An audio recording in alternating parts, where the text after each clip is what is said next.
চলে এলাম নতুন ভিডিও নিয়ে তোমাদের কাছে সকাল সকাল। তো টেক্কার যেটা সেকেন্ড পোস্টার রিলিজ হয়ে গেছে, মোশন পোস্টার টাইপ অফ। তো আমি বলেছিলাম যে এটা দেবের কোনো পোস্টার আসতে চলছে না, আমার যত সম্ভব মনে হচ্ছে তখন দেবকে এত তাড়াতাড়ি রিভিল করবে না। তো সেকেন্ড পোস্টারটা এসছে, সেটা স্বস্তিকা মুখোপাধ্যায়, ক্যারেক্টারের নাম হচ্ছে ইরা। আই থিঙ্ক কোনো জার্নালিস্ট হিসেবে প্লে করবে। তো পোস্টারটা কিরম লাগলো দেখো, পোস্টার রিলিজ করে তো লাভ নেই, ক্যারেক্টার পোস্টার, পোস্টারে কি রিয়াকশন দিতে পারি। ভালো হয়েছে, খারাপ না।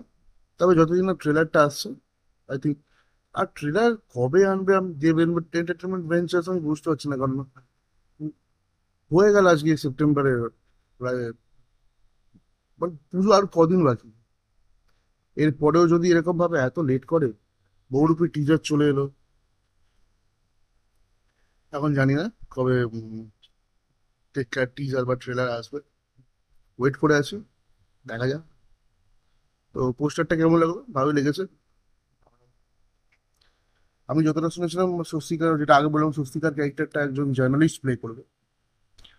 তো স্টোরি তো কিছু আছে, সেটা রিভিল করা যাবে না এখন, সেই জন্য রিভিল করছেও না। যতটা শোনা যাচ্ছে যে এর মধ্যে অনেক কিছু থ্রিলার, মানে অনেক কটা মানে চ্যাপ্টারকে স্বস্তিকা খুলে দেবে আর কি, যেহেতু জার্নালিস্ট।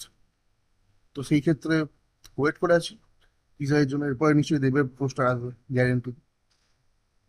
তবে খাদারের টিজারটা যেভাবে এত তাড়াতাড়ি রিলিজ করে দেওয়া হয়েছিল, আমার মনে হয় যে টেক্কা টিজারটা আবার রিলিজ করে দেওয়া উচিত।